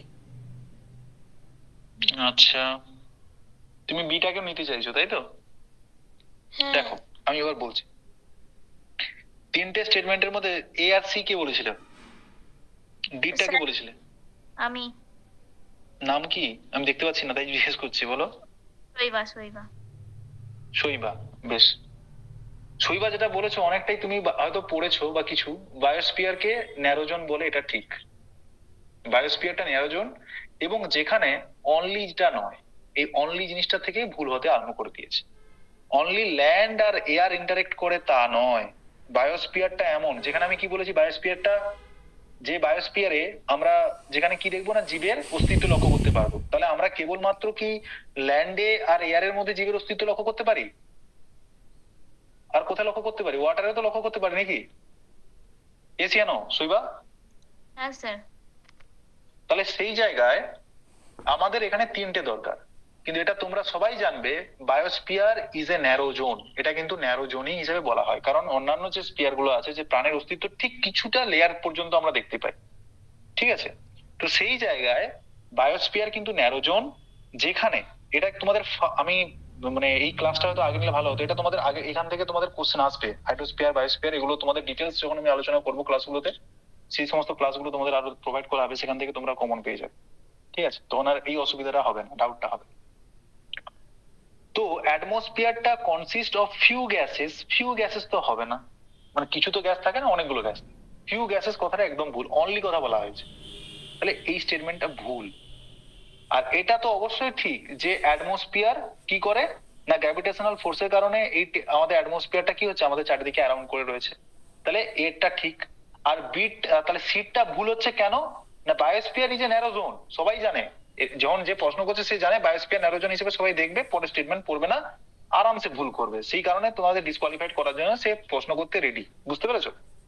এটা সি টেট, এটা প্রাইমারি টেট নয়, ওয়েস্ট বেঙ্গল টেট নয়, যে হয়তো খুব ইজিলি হয়ে যাবে। এখানে অনলি দিয়ে দিয়েছে আর ল্যান্ড এয়ার দিয়ে দিয়েছে, এবার বোঝো, এখানে কিন্তু ওয়াটারটা থাকলে এই স্টেটমেন্টটা ঠিক হতো, তাহলে বি আর সি ভুল, তাহলে অ্যান্সার হয়ে যাবে কি, বি আর সি ভুল হলে তাহলে বিটাও ভুল, ডিটাও ভুল, তাহলে এর অ্যান্সারটা কি হয়ে যাবে, ঠিক হয়ে যাবে। Is it clear? সবার ডাউট গেছে মাথা থেকে? হ্যাঁ স্যার। বেশ, আর কয়েকটা কোশ্চেন আছে, এরপরে আর কিছু নেই। আচ্ছা বেশ, এবারে কারেক্ট অ্যারেঞ্জমেন্ট করতে বলা হয়েছে, যে কোনটার পরে কোনটা